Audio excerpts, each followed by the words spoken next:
I want to talk about that. Location, I think, is a big point. We hear our news from a national perspective.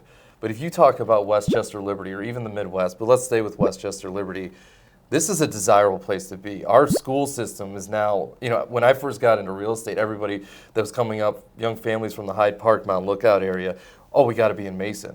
I don't hear that anymore. We're right there with Mason, if I believe better. I'm biased, but Makes two of us. What's that? Makes two of us. So three of us. Yeah, exactly. So I think, when people are putting the fear of God in these national news about what's going on, I think we got to reconsider about where you are geographically.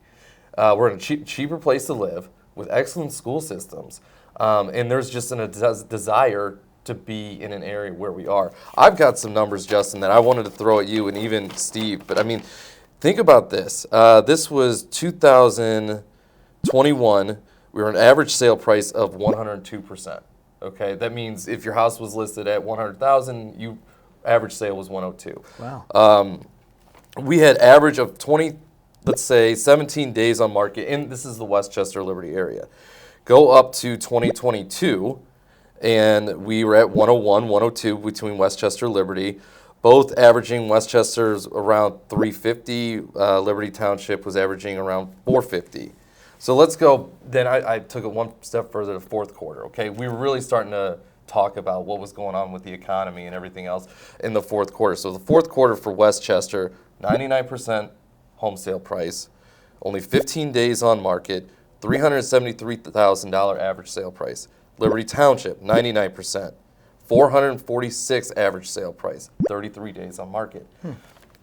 We got the national media saying one thing, but these numbers, at least from a housing perspective, and the reason I brought those up, and I know you don't have them off the top of your head, but these numbers tell me that we're not maybe being hit as hard as other areas.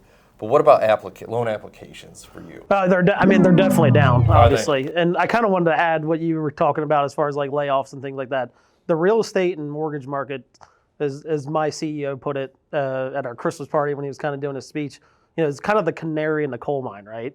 Like, if you read in the news, 8 months ago, it's like mortgage companies are laying off all these people. Well, we did those layoffs 9-10 months ago. Okay. When we saw, it's like, hey, it's natural. The interest rates, even before they got the 6-7% where they're at now, it's natural. As soon as they get to 5, the market slowed down pretty considerably, right? Sure.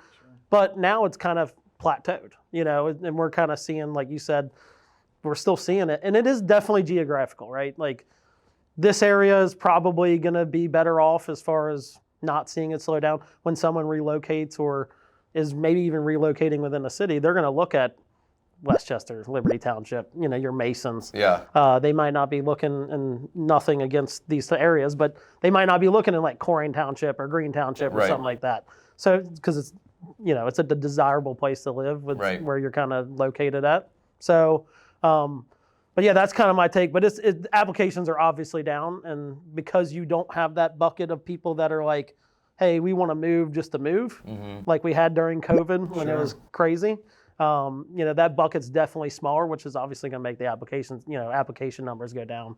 And I think I saw something like mortgage applications hit an all-time, like since '96, I think is the lowest. They're that low. That's where we're at now. Yep.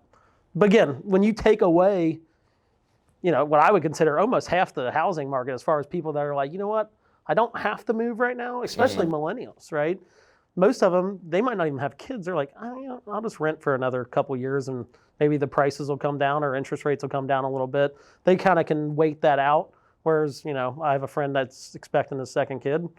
He's in a situation where they have, a 2-bedroom house. It's like they have to move. Right. There's no waiting until interest rates get to 5% or housing market comes down 10%. They can't wait for that. Exactly. I'm Justin Napier with Ruoff Mortgage. I'm a Vice President and Branch Manager of our Westchester office right on Union Center Boulevard. I can be contacted at 513-264-2578. You can also find more information at www.epurelendingteam.com. And any housing question, mortgage questions, feel free to reach out. Thank you.